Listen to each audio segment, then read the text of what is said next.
믿음으로 아브라함은 부르심을 받았을 때 순종하여 장래의 유업으로 받을 땅에 나아갈새 갈 바를 알지 못하고 나아갔으며, 믿음으로 그가 이방의 땅에 있는 것 같이 약속의 땅에 거류하여 동일한 약속을 유업으로 함께 받은 이삭 및 야곱과 더불어 장막에 거하였으니, 이는 그가 하나님이 계획하시고 지으실 터가 있는 성을 바랐음이라.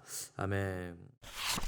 믿음의 눈으로라는 제목으로 우리 하나님 말씀 함께 나누도록 하겠습니다. 히브리서 11장은 성경에 나오는 믿음의 선진들을 한 사람씩 소개해 주고 있는데, 1절에서 7절까지는 노아 홍수 이전에 살았던 세 사람 아벨, 에녹, 노아를 먼저 소개했고, 오늘 본문에서는 믿음의 조상이라고 불리는 아브라함을 우리에게 소개를 해주고 있습니다.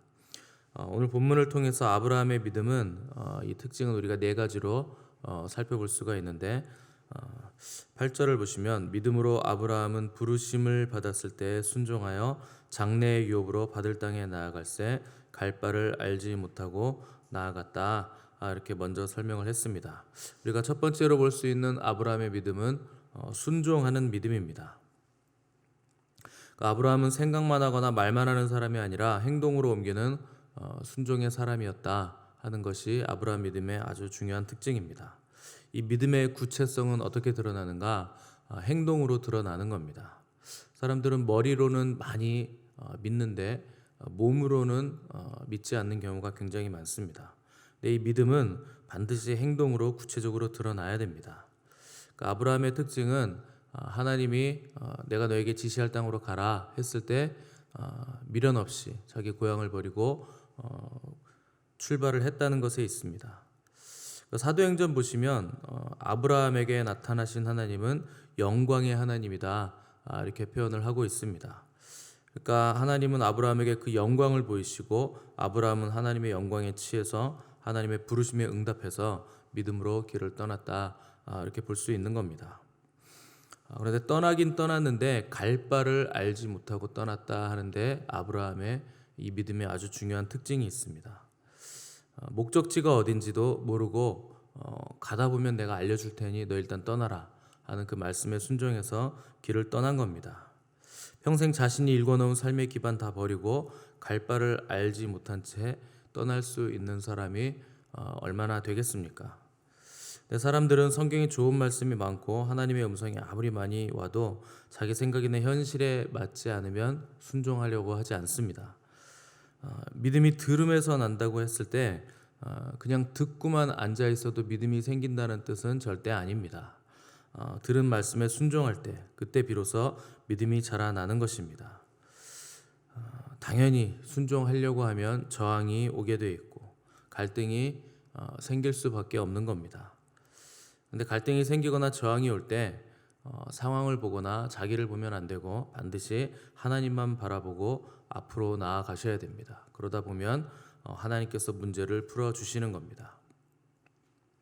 두 번째, 아브라함의 믿음의 특징은 나그네의 삶을 살았다 하는 것입니다. 9절을 보시면 믿음으로 그가 이방의 땅에 있는 것 같이 약속의 땅에 거류하여 동일한 약속을 유업으로 함께 받은 이삭 및 야곱과 더불어 장막에 거했다, 이렇게 기록을 했습니다. 아브라함이 도착한 곳은 가나안 땅이었습니다. 거기가 약속의 땅이었는데, 약속의 땅이라고 해서 약속을 바로 받을 수 있게 잘 정리가 되어 있거나 하나님께서 미리 다 예비해 놨다, 이런 땅이 아니고, 거기에는 이미 하나님을 믿지 않는 가나안 7족속이, 굉장히 강한 족속이 살고 있었던 땅이었습니다. 낯선 땅에서 이방인으로 사는 삶이 결코 쉽지 않은 삶이었을 텐데, 아마 가나안 원주민들의 곱지 않은 시선도 받아야 했을 것이고, 또 알게 모르게 불합리한 대우도 아브라함은 많이 받았을 겁니다. 또 그가 살았던 곳은 벽돌집이 아니라 장막집이라고 했습니다. 그러니까 언제든지 옮겨 다닐 수 있는 텐트, 그것을 지으면서 여기저기 옮겨 다니며 산다는 것은 그 땅이 아브라함의 집이 절대 아니라 하는 뜻입니다. 우리에게는 본향이 있습니다. 우리가 이 땅에서 살지만 여기서 우리가 영원히 살 것처럼 자꾸 왕국을 만들어서는 안 되는 겁니다. 언제든지 떠날 수 있도록 가볍게 유지해야 되고 어느 것에도 묶이지 않는 삶을 살아야 됩니다. 세상에 부귀영화 잡으려고 아둥바둥거리고 손에 금은 보화를 쥐고 있으면 절대 떠나지 못하는 겁니다. 롯의 처는 뒤돌아보지 말라는 천사의 경고에도 불구하고 두고 온 집과 보석들과 귀한 물품들에 미련 갖고 돌아보다가 그가 소금 기둥으로 변한 겁니다. 가장 먼저 나그네 된 삶을 살았던 분은 우리 주님이십니다.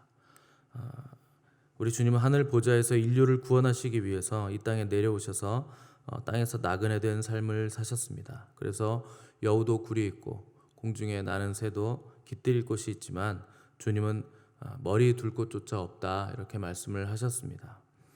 그러나 주님은 하나님께서 하라고 하신 일을 이루기 위해서 하나님께서 이끄시는 대로 이끌림 받는 삶을 사셨습니다. 그것이 바로 목적이 이끄는 삶이고 나그네 된 삶이라는 것입니다.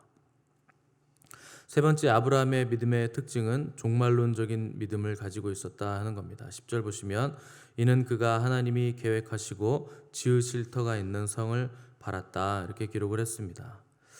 막연한 것이 믿음인 것 같지만 굉장히 구체적인 것을 바라보는 것입니다. 또한 맹목적인 것 같지만 실제적인 것을 소유하는 것이 바로 믿음입니다. 믿음은 아직 오지 않은 미래의 약속이요 축복이지만 이미 이루어질 것을 믿고 확증을 하는 것입니다.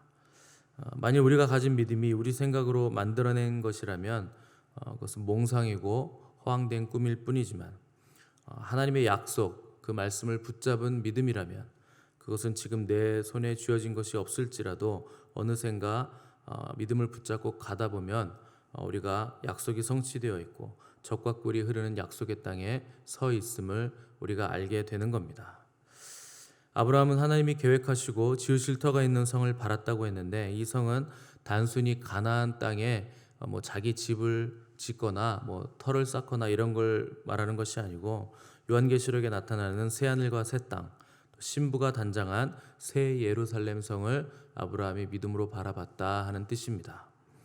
이 나라는 하나님이 계획하시는 나라이고 하나님이 통치하시는 나라이고 또 예수 그리스도를 통해서 세워지는 나라인데 아브라함은 이 나라가 자신의 씨를 통해서 결국 이루어질 것이라 하는 원대한 믿음을 가지고 새하늘과 새 땅을 바라보게 된 것입니다.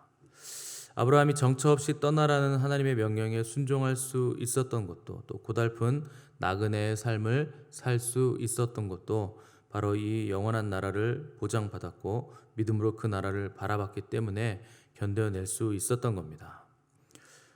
천국이 분명하고 하나님의 나라가 분명한 사람은 이 땅에서의 삶을 얼마든지 견뎌낼 수 있는 겁니다. 신앙생활이 재미없고 고달픈 이유는 뭔가 이 약속에 대한 확신이 없기 때문에, 천국에 대한 소망이 흐릿하기 때문에 이 땅에서의 삶이 고달프고 힘든 겁니다.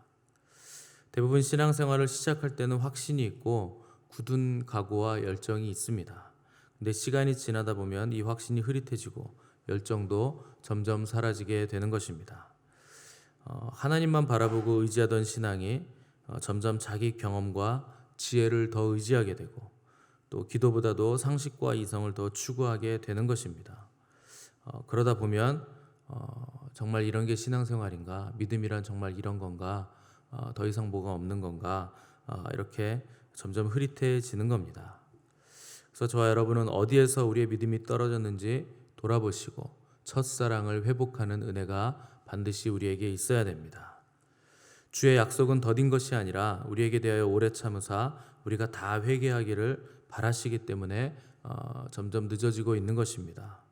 그러나 아침마다 우리가 눈을 뜰 때 변함없이 우리에게 새로운 힘을 주시고 또 변함없이 새로운 태양이 우리에게 떠오르는 것을 바라보신다면 하나님이 얼마나 성실하신 분이신가, 얼마나 우리에게 인자와 자비가 무궁하신가 하는 것을 깨달을 수 있어야 됩니다. 하나님이 우리에게 성실하신 것처럼 우리도 하나님 앞에서 성실한 사람들이 되시기를 바랍니다. 네 번째, 아브라함의 믿음은 제단을 쌓는 믿음이었습니다. 창세기 12장에 보시면 이 나그네의 삶을 사는 아브라함이 어떤 장소에 머물 때 가장 먼저 하는 것은 장막을 치는 것과 제단을 쌓는 것이 아브라함 믿음의 특징이었습니다. 장막이란 나그네된 인생의 삶을 말하는 것이고 제단이란 예배하는 삶을 말하는 겁니다. 아브라함은 제단을 쌓고 거기서 여호와 이름을 불렀다 이렇게 기록을 했는데 하나님을 경배했다는 뜻이고 그분의 음성을 들었다 하는 뜻입니다. 경배란 험한 세상, 나그네된 삶 속에서도 하나님 안에서 안식을 하는 겁니다. 세상의 기쁨이 아니라 하늘의 기쁨을 우리 안에 충만하게 채우는 것입니다.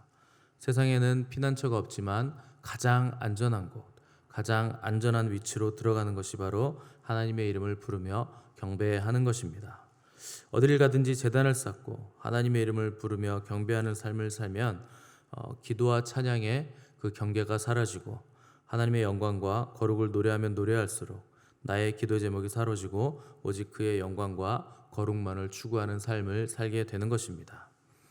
저 여러분들은 어느 시간 어느 장소에 있든지 간에 하나님의 이름을 부르며 경배하고 예배하는 자들이 되시기를 바랍니다. 그것이 장막을 치고 단을 쌓는 믿음의 삶입니다. 운전할 때도 사무실에서 일할 때도 또 빨래할 때도 설거지할 때도 매 순간 어떤 장소이든 어느 순간이든 간에 우리가 하나님의 이름을 부르는 순간 거기가 하나님의 보좌가 내려앉는 예배의 처소가 되는 것입니다. 그 사람이 가장 강력한 사람입니다. 어느 순간에도 어떤 상황에서도 하나님의 이름을 부르고 그분을 예배하고 경배할 수만 있다면 우리가 사방으로 우겨쌈을 당하여도 쌓이지 않고 답답한 일을 당하여도 낙심하지 않으며 박해를 받아도 버림받지 않고 거꾸러뜨림을 당하여도 망하지 않는 삶을 살게 되는 것입니다. 어떤 상황에서건 상황을 바라보지 마시고 주님을 바라보시며 그분의 이름을 부르시기 바랍니다. 극진히 주님만을 경배하시기 바랍니다. 세상 환경에 묶이지 말고 어디든 하나님의 이름을 부르며 경배로 나아갈 때 땅에 묶이는 것이 아니라 하나님의 영광에 묶이게 될 것입니다. 그분의 거룩하심과 그분의 아름다우심에 사로잡히게 될 것입니다. 그 믿음의 눈으로 그분을 바라보심으로 하나님의 보좌와 영원한 분향을 바라보시는 저와 여러분의 믿음의 삶이 되시기를 간절히 바랍니다. 함께 기도하겠습니다.